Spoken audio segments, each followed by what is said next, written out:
the state of the U.S. economy. Hiring slowed dramatically last month. Employers added 210,000 jobs, about half the projected job growth. Unemployment has dropped to the lowest point since the start of the pandemic, but this still comes as Americans are facing sky-high prices on everything from groceries to cars to furniture, with inflation at its highest rate in 31 years. Now turning our eye to the fight against COVID-19, at least 17 states have now identified cases of the new Omicron variant. Georgia has now joined that growing list. Tom Hansen has the latest. As the Norwegian breakaway arrived in New Orleans Sunday, Louisiana health officials said they were testing everyone on board for COVID-19. The cruise line was trying to prevent more spread after confirming an outbreak on the ship that made stops in Belize, Honduras, and Mexico. Meanwhile, as the new Omicron variant spreads nationwide, Georgia's health officials announced the state's first confirmed case. The person recently traveled from South Africa, where the strain was first detected. The question right now is whether or not this is reinfecting people who have Delta immunity and haven't been vaccinated, or whether it's going to also infect people who've been vaccinated. There's some reason to believe the vaccines could be more protective than just immunity acquired through natural infection from Delta. CDC Director Dr. Rochelle Walensky indicated the FDA is in talks to pave the way for an Omicron-specific vaccine. Much of that I would have to defer to the FDA, but they're already in conversations about streamlining the authorization of this, of an Omicron-specific vaccine, partially because much of the vaccine is actually exactly the same, and really it would just be that mRNA code that would have to change. So far, health officials have reported that the handful of known cases in the U.S. have been mild in vaccinated people, but they say there is still not enough evidence to know what to expect from Omicron. Tom Hansen, CBS News. Even as the Oxford community is still grieving, authorities in Wayne County say they've charged 6 teens for making copycat threats at other Michigan schools. Meanwhile, calls are growing for an investigation into school officials' actions prior to the shooting. Michael George has the details. The Oakland School District is facing questions about what it knew about the danger presented by accused school shooter Ethan Crumbley. Michigan's Attorney General Dana Nessel is offering to investigate. I don't know that anybody will feel safe sending their kids back to school until they know exactly what happened here. In a letter to parents Saturday, Superintendent Tim Thorne says a teacher saw Crumbley making concerning drawings and written statements just hours before the shooting. His parents were called in, and the teen was sent to a counselor. But the school district says Crumbley's answers led counselors to again conclude he did not intend on committing either self-harm or harm to others. He was sent back to class. Prosecutors say just hours later he shot 11 people, killing 4. If it was concerning to the teacher in the classroom enough ultimately to call in parents, at that point we would have loved to have been looped in. And law enforcement is also investigating a man they say aided the Crumleys by helping them hide in a vacant art studio. The suspect's lawyer tells me he didn't know they were wanted at the time, and he's fully cooperating with law enforcement. Michael George, CBS News, Oxford, Michigan. And remember, when you're away from your TV, you don't have to miss out on WRBL News 3. Watch us streaming live on WRBL.com and on our news app. Now turning our eye to entertainment, an update from the movie set incident with Alec Baldwin involving a prop gun. Omar Villafranca spoke with an armor on the situation following a recent interview where Baldwin claims he never pulled the trigger on the gun. Take a listen. I feel that someone is responsible for what happened, and I can't say who that is, but I know it's not me. Alec Baldwin broke down as he talked about how the gun he was holding discharged on the set of his movie Rust, killing 42-year-old cinematographer Helena Hutchins. She was someone who was loved by everyone who worked with and liked by everyone who worked with and admired.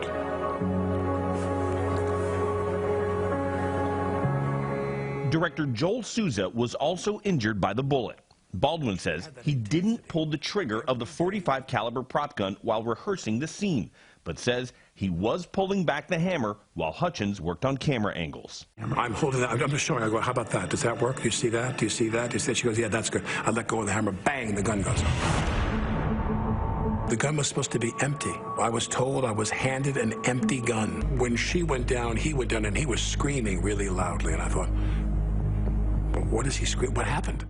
Dutch Merrick is a veteran movie armorer. I was honestly a little startled when I heard his statement that he hadn't pulled the trigger, but the gun fired. So something tells me that this gun, if it operated the way he says, was not functioning according to the way it was designed.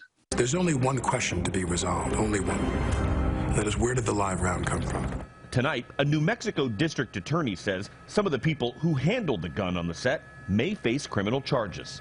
Omar Villafranca, CBS News, Dallas. And now switching gears to some local events in Columbus. When it comes to the holidays, most folks think of eggnog and Christmas cookies. But today, some runners celebrated the holidays by going the distance. Runners laced up their shoes for the 12th annual Santa Claus Classic at Callaway Gardens Fantasy in Lights.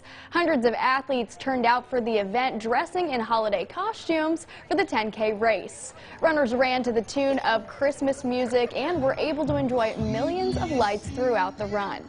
Our very own Bob Jeswald was out there emceeing the event, and he captured these sights and sounds right as you can see here. The Fantasy and Lights at Callaway Gardens will continue through the end of this month, and if you're looking to check it out, you can do so without having to run a 10K. And we thank you so much for trusting WRBL News 3 as your favorite source for local news. Coming up, nearly 2 weeks after an SUV plowed into the Waukesha Christmas Parade, the Dancing Grannies honor their fallen teammates in their very first public appearance. But first, Cody has a look at your weather right now. And right now, we'll take you out to the Phoenix City Amphitheater camera where we have some clouds starting to move in. Temperature still somewhat on the mild side tonight. We're in the middle 50s, a few 60s out across parts of Americus, but overall, we're tracking rain tomorrow afternoon. That's coming up in that first alert forecast. News 3 is on your side with Sakura Gray. Meteorologist Cody Nickel has your first alert forecast. And sports with Jack Patterson.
on your side.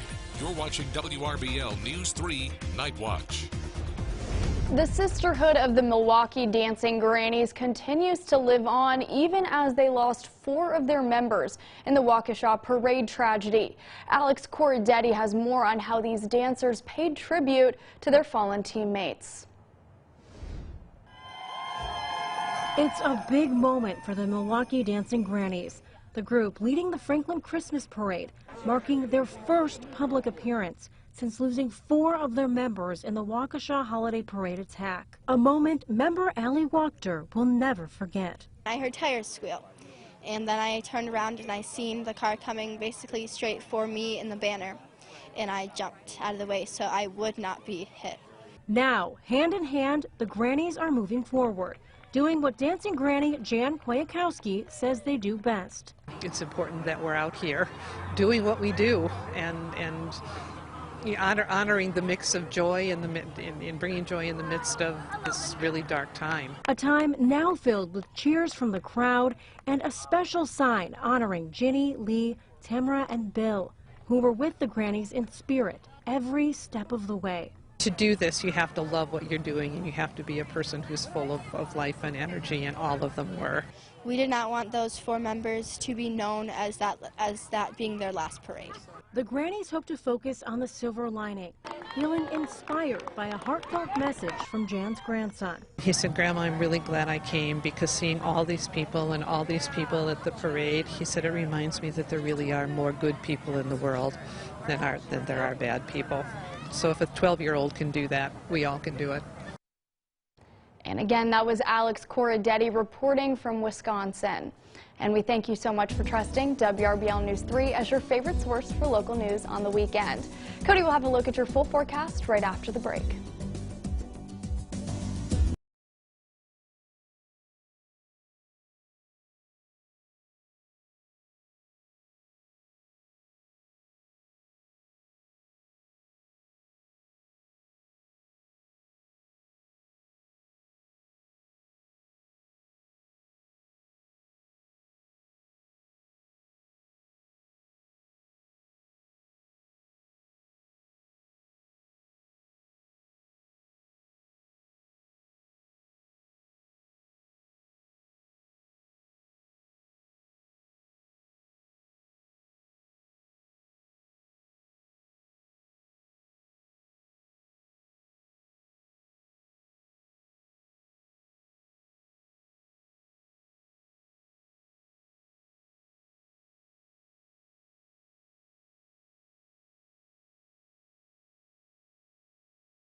On your side, meteorologist Cody Nickel has your first alert forecast. Welcome back. We managed to get up to 74 degrees for Sunday afternoon. It was excuse me, it was a little bit more humid out across the area today. Sorry, it's been a long night out in the studio here. But overall, current temperatures, we're in the middle 50s out across parts of Columbus. We're in the 60s out across parts of Preston, Ellaville, even in Americus right now, where we have those 60s of 48 down across parts of Fort Gaines. So the temperature's still somewhat mild. Tonight, we do have a boundary towards our north, and you can see severe weather potential up across parts of Kentucky, parts of Arkansas under the weather watches there, tornado watch, severe thunderstorm watch. Now, that front is going to be making its way into our area tomorrow, but we're not anticipating widespread severe weather activity as we go throughout your Monday. So, 11 o'clock, you can see the rain is off towards the west here, pushing through the state of Alabama, and then by the 3 o'clock hour, starting to push through parts of our area. We'll get a little bit closer with that view, but then the front does make its way through the area. We will have some clearing, but the rain's going to be back for your Tuesday. So here's a little bit closer look around Columbus. It's about moving through Columbus around 4 o'clock later today through Columbus, parts of Phoenix City, Eufaula, and then we have some lingering showers behind that around the 7 o'clock hour. And then for Tuesday, you can see most of the activity is going to be Columbus southward before we have a greater chance of rain move through the area for your Wednesday. So the unsettled pattern actually starts tomorrow, or should I say later today, and then as we get into Wednesday, you can see even by the lunch hour, going to be a pretty wet day out across the area. But that severe weather risk for later today is primarily just our East Alabama counties. It's mainly going to be up across parts of Northwest Alabama and then back into parts of Mississippi. So we're not anticipating that at all, maybe just a few rumbles of thunder as we go throughout the afternoon. Partly cloudy and mild tonight, a low around 54 degrees to later today, 74 degrees by your afternoon as the showers and storms push through the area. Could get a bit breezy out of the southwest, 5 to 15 miles per hour. So going to be pretty much unsettled. It's been a while since we've actually had a rain chance each and every day. The greatest chance of rain is going to be later this afternoon. Also on Wednesday, we do have some small chances of rain, and then we need to watch Sunday in the upcoming weekend. That could potentially be a severe weather setup, but overall, get the rain gear out. Jack Patterson's in with sports, and we now know college football's Final Four. Sacra, all season long, the million-dollar question has been, who's in? Coming up, we'll tell you the 4 teams playing for a title and where Alabama and Georgia stand up. That's next. Hurt by big truck? 1-800-CALL-KEN. One call, that's all.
On your side, Jack Patterson with WRBL News 3 Sports. Hey everybody, what's up and what's good? And here we are, the first Sunday in December where 4 teams now know they'll get an opportunity to hoist college football's top prize. Here are the semifinal matchups for this year's college football playoff. In the first semifinal, it'll be the newly crowned #1 team in the country, the Alabama Crimson Tide, fresh off of winning the SEC title for the 10th time under head coach Nick Saban. They'll be in Dallas for the Goodyear Cotton Bowl Classic. They'll take on Cincinnati, who's the 4th seed, the American Athletic Conference champions, the first ever Group of 5 team to make it to the playoffs. This game will be at 3:30 Eastern on New Year's Eve.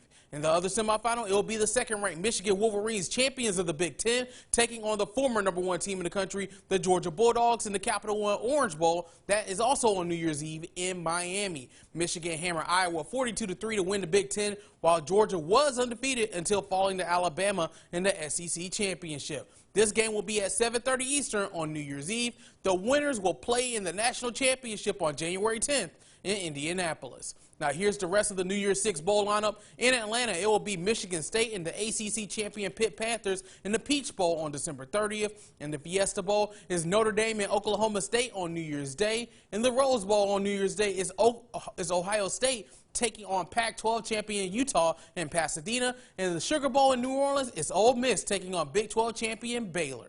Other notable bowl games for our teams in our area: Auburn's not going to have to travel far for their bowl game. They'll take on Houston in the Birmingham Bowl at Protective Stadium on December 28th at noon Eastern. And the Georgia State Panthers will take on Ball State in the Camellia Bowl in Montgomery on Christmas Day, 2:30 Eastern time for the kickoff at the Crampton Bowl. Now, over to the pros. Atlanta hosting Rob Gronkowski and the Tampa Bay Bucks at the Mercedes-Benz Stadium. First quarter off the play action. It's a simple pitch and catch for Tom Brady and Leonard Fournette. That 3-yard touchdown, easy as you like it, makes it 7-zip Tampa. Now, on the ensuing Falcons drive, Mike Davis gets the handoff. He breaks free. He'll find the pay dirt for the touchdown, 17 yards, and we're tied up at 7.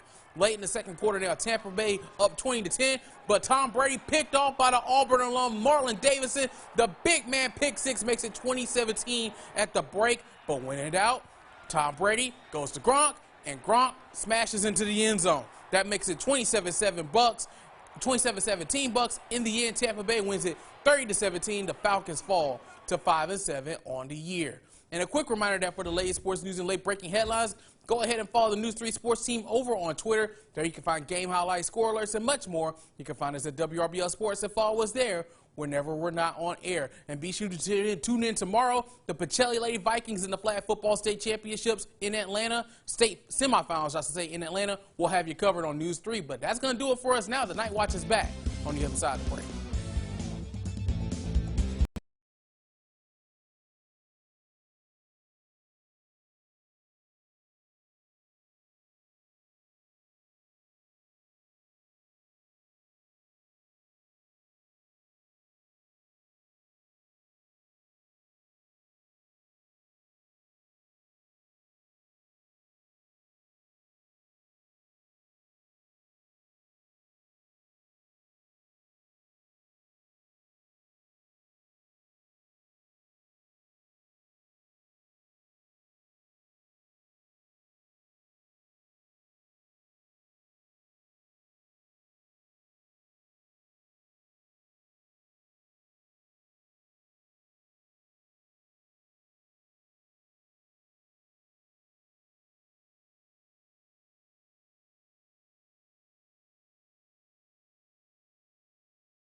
on your side. You're watching WRBL News 3 Night Watch.